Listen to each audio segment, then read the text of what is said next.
Hello guys, welcome to my channel. So in the last video we are discussing the basics of Euclid's division lemma, and today we will be solving some more problems. So let us see. So we discussed that given two positive integers a and b, there exists unique q and r satisfying a is equal to bq plus r, and where this remainder is within the limit 0 and b. It is less than the divisor, b is the divisor.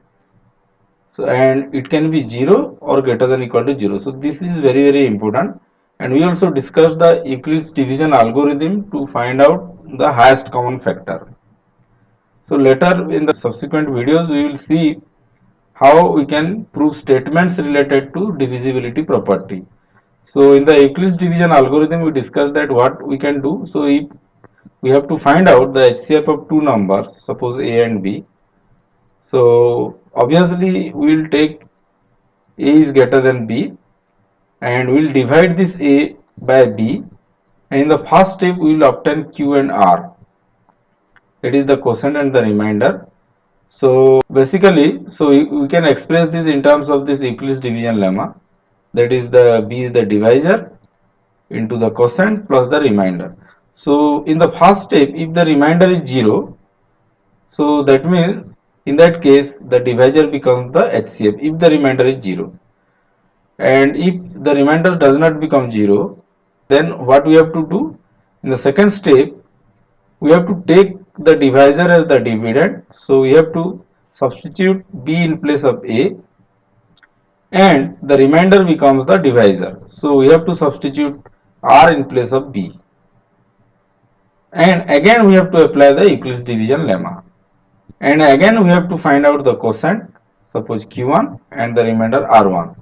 And now if the remainder now becomes 0, now the divisor will be the highest common factor, and so on will go on with these steps till we reach the remainder to be 0.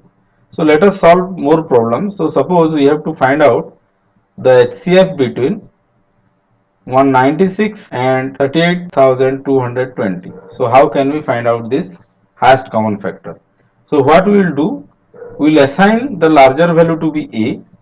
So a is equal to 38,220, so that it becomes the dividend. Remember, the highest number becomes the dividend, and we will assign the smaller number to b, so that means that becomes the divisor. So 196 is the divisor. So now what can we do? We have to divide a by b. So that is the first step. If you divide a by b, so that means we have to divide 38,220 by 196, and let us find out the quotient and the remainder. So in the first step, 196 1 are 196. So 12 minus 6 is 6, and then 17 minus 9 is 8, and then 2 minus 1 is 1. So 186, and it is less than 196, so we have to bring down this 2, and again you can verify that. So if you multiply with 9, it happens to be 1764, and if you subtract this one, so we will obtain 98. So 12 minus 4 is 8, and this is 15. 15 minus 6 is 9, then 7 minus 7 is 0. So it is 98. Then again we have to bring down this 0. So 980, and if you multiply with 196 with 5, you will get 980. So now the remainder becomes 0 here. Let us write down in the format of Euclid's division lemma. So 38,220 is equal to, what is the divisor here? 196 into, what is the quotient here? 195. What is the remainder here? That is 0. So now as the remainder has become 0, that means we have to take the divisor to be the HCF. So here the highest common factor between this 196 and 38,220 is 196. This you can also verify with the prime factorization. So it is a very simple problem. So let us go on to another problem. So suppose we have two numbers. We have to find out the highest common factor between 255 and 867. So we will assign the value of a to the larger number. So that means that becomes the dividend, and the smaller number becomes the divisor. So 255 is the divisor. Then what we have to do? We have to find q and r, so that we can apply this formula. A is equal to BQ plus R. So this is Euclid's division lemma. So that means we have to divide A by B and obtain Q and R. So how can we do that? So let us see. A is 267 here, and what is the value of B? 255. So 255 multiplied by 3. So that becomes 765. So 7 minus 5 is 2 and 6 minus 6 is 0. 8 minus 7 is 1. So now can we write down in this format? A is equal to BQ plus R. Now because the remainder is less than the divisor, so we cannot further proceed in this division. So that is the basic principle of long division. So 867 is equal to, what is the divisor now? 255. So let us write down 255. And what is the quotient? Let us write down. Quotient is 3 plus what is the remainder? 102. Remember here, this is A, this is B, and this is quotient, and this is the remainder. So A is nothing but the dividend actually. Dividend, and this is the divisor, and this is the quotient, and this is the remainder. So now the remainder is not 0 here. So what we have to do? We have to assign this B or the divisor to be the dividend. It becomes the dividend now, 255, and the remainder becomes the divisor. So B 102, 102 becomes B. So then again we have to apply the Euclid's division lemma. So that is A is equal to BQ plus R. So we have to proceed in this way till we reach a remainder to be 0. So what we have to do? Again we have to divide A by B. So let us do it here. So 255 divided by 102. So initially we can go with 2. So it becomes 4, 0 and 2, 204. So 5 minus 4 becomes 1. 5 minus 0 becomes 5. So now as the remainder is less than the divisor here, so we cannot go further in this division, long division. So now we can express this 255 is equal to, so what is the divisor now? That is 102. Then what is the quotient? Quotient is 2 and the remainder is 51. So again, now we have not reached a remainder value of 0. The remainder is 51. Again the divisor becomes the dividend. So we can take A is equal to 102 and the remainder becomes the divisor. So that becomes 51. So what we can do now? Again we should apply this Euclid division lemma. A is equal to BQ plus R. So for that what we have to do? So this 102 is the dividend. So we will divide this 102 by 51. So you can easily see that 51 into 2. If I multiply with 2, so 2 into 1 is 2. 2 into 5 is 10. What is the remainder now? 0. So now we can express this dividend 102 to be equal to, so what is the divisor? 51 into the quotient plus the remainder 0. So now what is the highest common factor here? Can we find out highest common factor from here? As the remainder is 0, so we have to take the divisor to be the highest common factor. Remember, not the quotient, but the divisor has to be the highest common factor. This we proved in our last video. So we can write down that highest common factor between the two numbers 255 and 867 is nothing but 51. So let us go on to solving some more complex problem. So this is the first problem we will solve. So the first question says that using Euclid's division algorithm, find which of the following pairs of numbers are co-prime. So what are co-prime numbers? If there are no common factor between two numbers, so we can say that they are co-prime. So see, suppose 5 and 7. Are these two numbers co-prime? Yes, because there is no common factor other than 1. So these are co-prime numbers. Now suppose, let me tell you, 9, 14. Are these co-primes? See, 9 is not a prime number. 14 is not a prime number also. But these two, 9 and 14, does not have a common factor. So these are co-prime. So that means we have to find out the highest common factor to know that whether they are co-primes or not. So let us solve the first problem. So the first question is to check whether this 231 and 396 are co-primes or not. So let us find out the highest common factor between these two numbers using Euclid's division algorithm. So what we have to do? So initially we can assign the larger number to be the dividend. So we are naming the dividend to be A here. So I am writing down A in short. So A is equal to 396 and B is equal to 231. So what you have to do? First of all, you have to divide A by B. That you have to do. A by B you have to do. So let us do this. So 396 divided by 231. So initially you can go with 1. So it becomes 231. So 6 minus 1 is 5 and 9 minus 3 is 6. Okay, 3 minus 2 is 1, 165. Now can we go further? No, because now this remainder is less than the divisor. So let us write down for the first step, because we did the division here. So we can write down in the form of Euclid's division lemma. So that is A is equal to, that is 396 is equal to B. What is B? B is the divisor, remember. So 231 into, what is the quotient here? That is 1. And what is the remainder here? 165. So can you find out HCF from here, or we have to go further? Now see, because the remainder is not 0 here, so we have to go further to the second step. So what we have to do? We have to assign the divisor to be the dividend.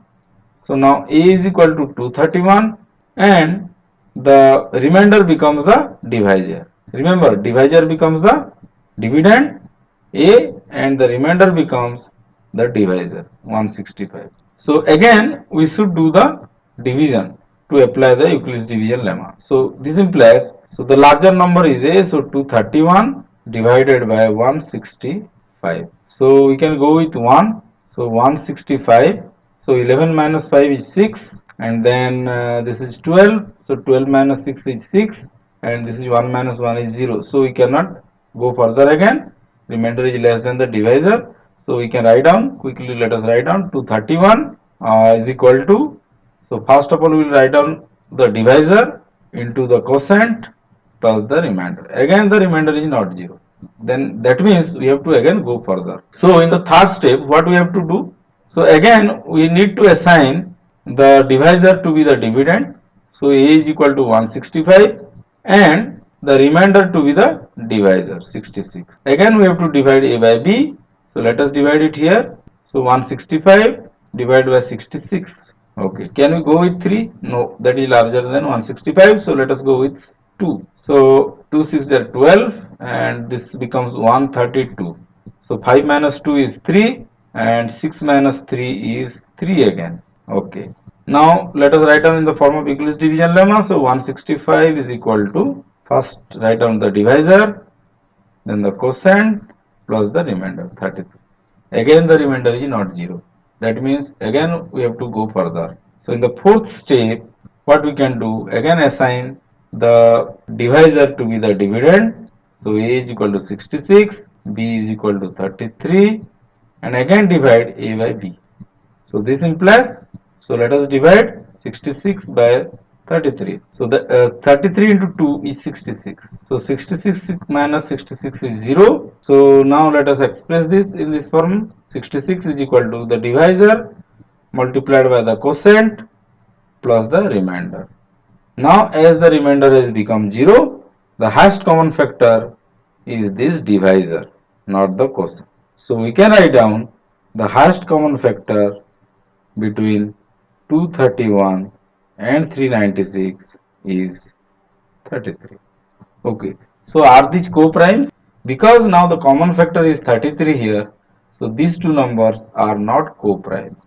So we can write down as 33 is the common factor. So 231 and 396 are not co-primes. These are not co-primes. So similarly, can we verify whether these two numbers have any common factor or not? So we can again apply the Euclid's division algorithm to obtain the highest common factor, 847 and 2160. Are these co-primes? Let us verify. So what we have to do in the first step, we take the larger number to be the dividend and the smaller number to be the divisor, and let us do the division. So 2160, so this divided by 247 with 2. So 2 into 7 is 14. 2 4s are 8 plus 1 is 9 and 2 8s are 16. So 10 minus 4 is 6 minus 9 is again 6. 10 minus 6 4. So 466. Now again the remainder is not 0, so that means we can write on 2160 is equal to 7 into 2 plus 466. Take the value of 847 to be the dividend and the remainder to be the value of d, that is divisor. So again let us do the division. So 247 divided by 466. So we can go with 1. So 466, 7 minus 6 is 1, 14 minus 6 is 8 and 7 minus 4 is 3. So now we can write down 47 is equal to, so the divisor is 466 into the quotient 1 and the remainder 381. So again the remainder is not 0. So then again we have to proceed by taking a is equal to 466 and b is equal to 381. So let us divide this. 466 divided by 381. So 381 into 1. So this becomes 381. So 6 minus 1 is 5. 16 minus 8 is 8. So 85. Now let us write down. So 466 is equal to 381 into 1 plus 85. Now this becomes dividend and this becomes the divisor. So a is equal to 381 and b is equal to 85. So let us divide 381 by 85. 4 into 5 is 4 5s are 20. So 0 and carry forward 2. So 4 8s are 32 plus 2 34. So now this becomes 1. 8 minus 4 is 4 41. So now we can write down 381 is equal to 85 into 4 divisor into quotient plus 41. Okay. Now again the remainder is not 0. Then again we have to proceed further.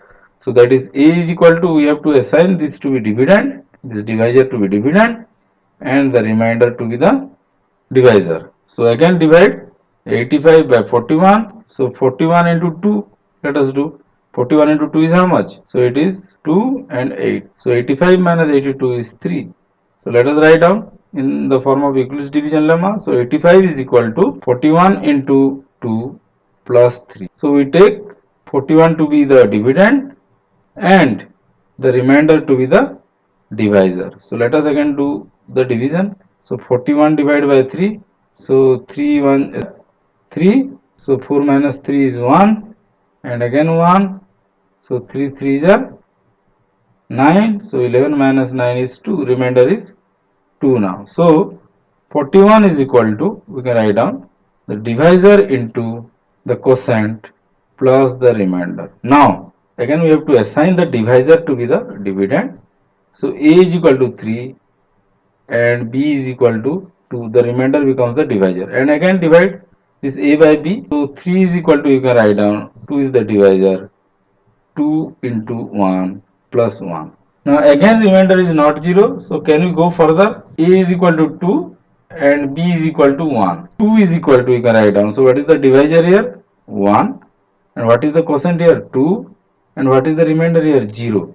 So if 0 is the remainder, in that case this is the highest common factor. 1 is the highest common factor. The highest common factor between these two numbers 847 and 2160 is equal to 1. So there are no other common factors here. So that means these two numbers are co-primes. So 847 and 2160 are co-primes. Not necessarily these are prime numbers. Remember, if there is no common factor other than 1, so they are co-primes. So here you can see that the highest common factor is 1 and there are no other common factors. So that means these two numbers are co-primes. So next we will proceed to the next problem. So the question says that find the HCF of 65 and 117 and express it in the form of 65m plus 117n. So let us first find out the highest common factor and let us clearly write down the steps. That will be very important. Write down the first step. So 117 is equal to, so let us do the division here. 117 divided by 65. So we have to go with 61. So 7 minus 2 is 2 and 11 minus 6 is 5. So we can write down 65 into 1 plus 52. That is the first step. Remainder is not 0. So we have to take this to be the dividend, and this to be the divisor, and we have to divide 65 by 52. Let us do it. So 52 ones are 52. So 5 minus 2 is 3. 6 minus 5 is 1.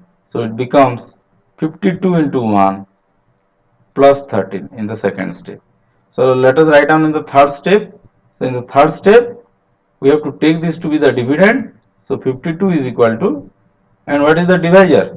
13 will be the divisor. So 13 into what will be the quotient? Let us find down and find out, and let us also find out the remainder.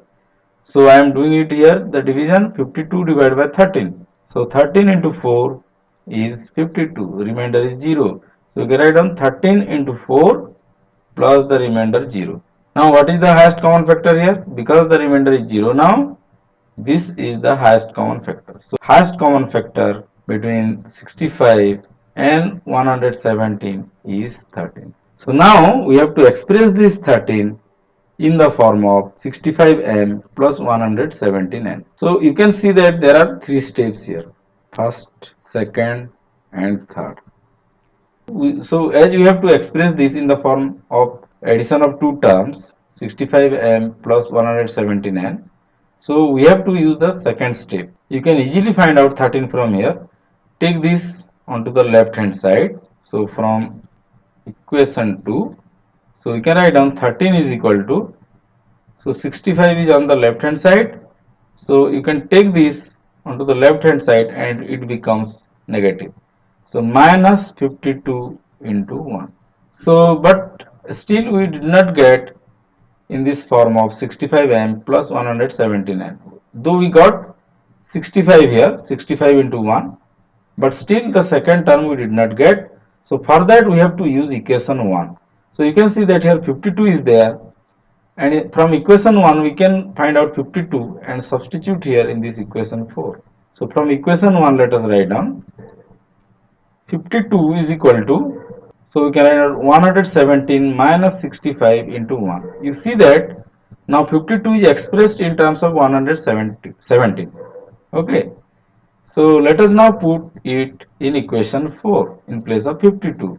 So that 13 becomes equal to, those terms contain 65 and 117. So from equation 4, if you substitute this equation 1 into equation 4, so we can write down 13 is equal to 65 minus 117 minus 65 into 1 in place of 52. So what I will be doing is, I will substitute this in this place of 52. So I am writing down here 117 minus 65 into 1, or let us write down simply 65. So let us remove the bracket. So if I remove the bracket, so it becomes 65 minus 117, and this sign changes, minus into minus becomes plus. So this is 65. So this is equal to 65 plus 65. I can write down 65 into 2 minus, so minus 117 I can write down 117 into minus 1. So have we represented this in this form now? See, 65 into m plus 117 into n. So what are the values of m and n here? So m is equal to 2 here in this case, and n is equal to minus 1. So this is a homework problem to you guys, and you can solve this and comment in the comment box. And in the next video we will be discussing about the second application, and which is very important. So do not miss that. And if you like my video, kindly like, share and subscribe. Okay, thank you guys.